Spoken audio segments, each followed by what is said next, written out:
The recently released hostage, like Hamas bondage Russian roulette, says live updates Show Title Hide Hamas attack survivors describe their experiences in detail.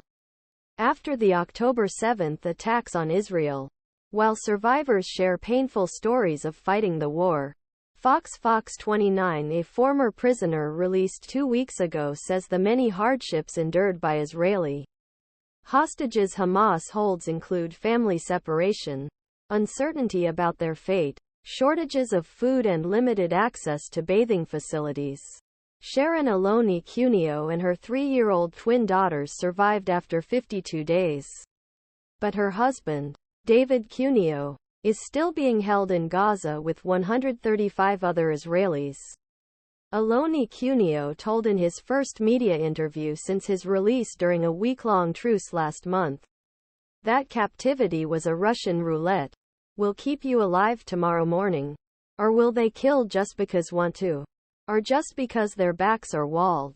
Alony-Cunio, 34, told news agency that one of the girls was taken to Gaza separately and did not return to family for 10 days. David was taken away 3 days before his release on November 27. I am so scared that he'll get bad news that he's no longer alive, he said. The second half. The love of my life. To me every day, where is my father? Alony-Cunio. A small amount of pita bread of his hostage friends. Sometimes dates. Cheese or rice with meat.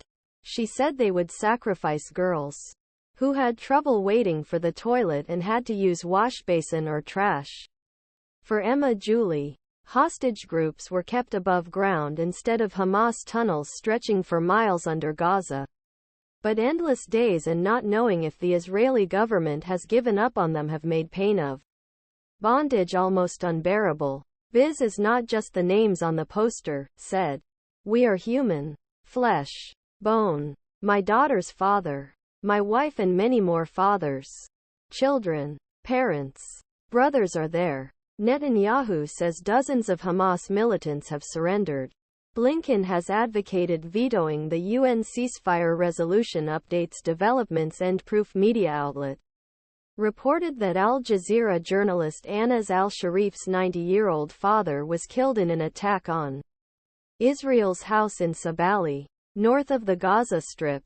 Al Jazeera reported that rest of family was evacuated to UN asylum, but father could not leave due to his age and health status. Proof students say the resignations. Scott Bok, head the University Pennsylvania rector Liz Magill and Penn's board trustees, do little to suppress his desire for further changes in school. Magill and Bok have been accused of failing to adequately condemn anti-Jewish intimidation and hate speech in Penn. Proof Israeli Defense Force has announced that it has killed Emad Krikae by describing Hamas as the commander of the Shejaiya Battalion. The IDF said the former commander of the unit was also mid-removed. According to a report Monday by Russia's Tass media outlet, Russian Deputy Foreign Minister Mikhail pressed for an end to the and the release of hostages held by